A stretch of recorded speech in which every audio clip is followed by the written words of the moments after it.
Hello, and welcome back to our 10-part series on how to improve our democracy. The purpose of this series is asking students like myself to critically engage with our society and with our democracy and ask ourselves in which ways could it be improved? What policies could we put in place? What action could be taking place for us to improve our democracy and our democratic process? So, um, with the tutelage and the guidance of Scott Lasco, coach of the forensics team. And through my studying and my classes here at the Communication Studies Department at San Jose State University, I've been able to compile 10 different concepts, ideas. I use things that already have a little bit of precedent, and I've used my imagination to create a few other things. And I've come up with 10 ways to improve our democracy. So without further ado, my name is Joshua Landers. He and him pronouns are fine. And this is how we're going to improve our democracy by ending poverty. So before we can move on to how we can improve our democracy, first we have to ask ourselves, what is democracy? So let's get into that. Let's define some terms here. Democracy comes from the Greek word demos, meaning people. In democracies, it is the people who hold sovereign power over legislature and government. Although nuance is applied to the world's various democracies, certain principles and practices distinguish democratic government from other forms of government. Democracy is government in which power and civic responsibility are exercised by all citizens directly or through their freely elected representatives.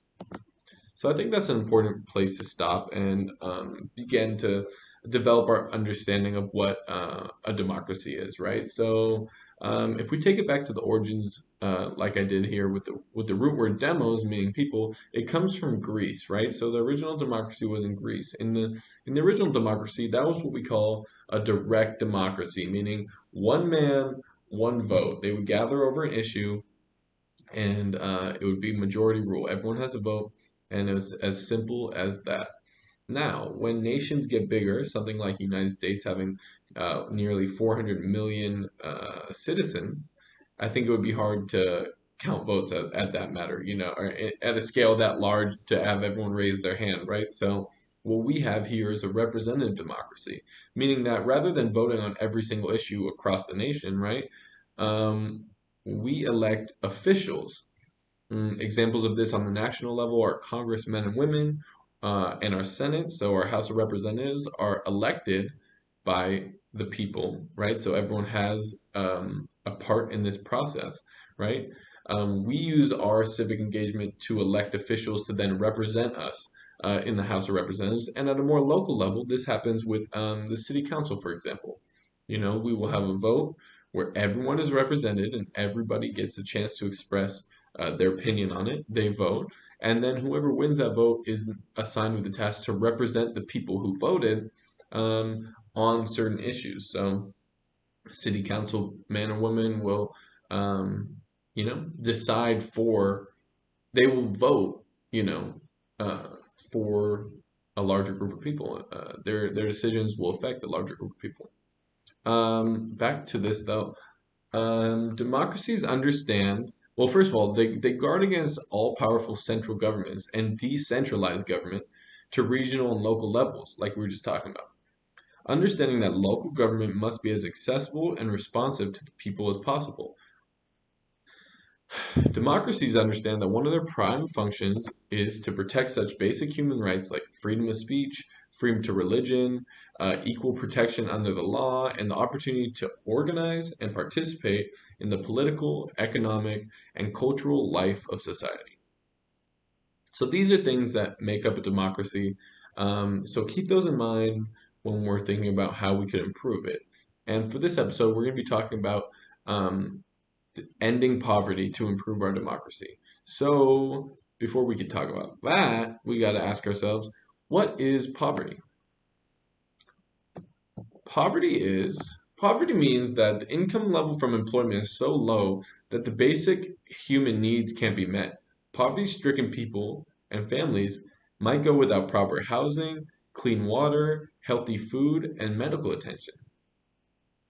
Now, poverty is a complex problem. There are many aspects to it, and it has many causes. In a country with with a national GDP, poverty is an act of violence towards the communities that are impoverished. Um, and this is the main this is what really hits home for me, and the main reason why I'm presenting it to you as an improvement to our democracy. Because if we have a GDP, in the trillions, some unbelievable amount of money, the richest nation that has ever existed, I do view people being impoverished, where their needs can't be met, as an act of violence towards those communities. So it would be an improvement on democracy if we could end state violence. And poverty, I feel like, is an example of state violence, even if it's not as direct. The most widely used poverty definition focuses on economic poverty. This definition measures poverty by the amount of money a person earns and establishes poverty rates for communities and countries based on income inequality and the financially drawn poverty lines. I hope you're with me so far. Um, as you can see, poverty is really when people's needs aren't being met. And when people's needs aren't being met, it's very hard for them to participate in our democracy. So, what are the root causes of poverty? I think it's important to get to the root cause of these before we can talk about eradicating it and why it's so important. So, the deepest root cause of the deepest root cause of poverty is development failure and bad governance, the inability or unwillingness to apply public resources effectively to generate public goods. Lack of shelter, limited access to clean water resources, food insecurity, lack of access to healthcare, unemployment, absence of social services, gender discrimination, environmental circumstances such as natural disasters, droughts, limited resources, or depletion of natural resources. All of these are reasons and causes for poverty. So when we talk about ending poverty, what are we talking about? We're talking about how almost half the world, over 3 billion people, live on less than $2.50 a day. The GDP of the 41 heavily indebted poor countries is less than the wealth of the world's 7 richest countries combined. So at this point, we're talking about some of the global poverty, just to put in perspective, while there are people in this country that are suffering from poverty in a drastic and dramatic way, it's happening at an even larger clip across the world. So, less than 1% of what the world spent every year on weapons was needed to put every child in school by the year 2000, yet it didn't happen. 1 billion children live in poverty, 1 in 2 children in the world. Wow. 60 million live without adequate shelter, 400 million have no access to safe water, 270 million have no access to health services, 10.6 million died in 2003 before they each reached the age of 5. And I know some of this stuff is hard to hear, and it's really really sad stuff, but when we talk about improving our democracy, a lot of that has to do with improving the priorities of our democracy, right? As you can see, like the money spent on weapons, could easily solve some of these poverty issues. So we have to ask ourselves, do we want a new jet, or do we want people in Flint to have clean water? And I'm suggesting it would improve our democracy if we prioritize the people in Flint rather than buying a new rocket. How ending poverty would improve our democracy. Our new democracy should put economic liberty and transparency on par with other democratic values such as regular elections, rule of law, human rights, freedom of association, and freedom of speech. Again, back to what I was saying about priorities. Since we know that poverty is a product of bad governance, improving democracy must include the elimination of poverty. When civilians have jobs, opportunities, and housing, they're less likely to commit crime. Creating an abundant environment would allow citizens to be more civically engaged, right? It's easier to be civically engaged when you are not worried about your next meal, or when you have clean water, or when you have a place to stay at night, right? No one has time to research the different issues and the different candidates when they're looking for a place to stay. I mean, it just doesn't happen, right? So improving our democracy would include re-engaging civically re-engaging as a population, as a society. So poverty hinders that. Its effects on poverty, its effects on democracy. So poverty is as much of a threat to democracy as poor institutions in that it deprives people of their political voice, preventing them from holding their governments accountable and responsive, and eroding public trust in the emerging institutions and democracies. So when we talk about democracy, trust in the government is going to be an essential part of this. Trust in the democratic process is going to be essential to this. The obstacles to the elimination of poverty are largely political.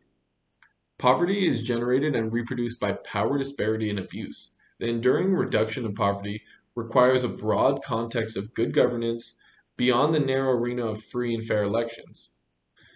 Poor people do not have time to be politically active because they are one 400 unexpected bill away from being broke. Yeah, so if you're not familiar with that stat, many Americans, I want to say almost a majority of Americans, are one $400 bill away from being at zero. So um, it's hard for people to prioritize and focus on their democratic duties and their civic duties and responsibilities. All right, quiz time. Which is not a root cause of poverty? Natural disaster, food insecurity, lack of access to healthcare, or laziness? And the answer, I hope you all got right, is A. People are not poor because they're lazy. They're poor because of their economic situation, their environment, um, and in many situations, natural disaster as well. In many situations, it is out of their control. So I'd like you guys to keep that in mind moving forward, and please strongly consider ending poverty as a way to improve our democracy. You can check out some of my sources right here. Till next time, with love, thank you.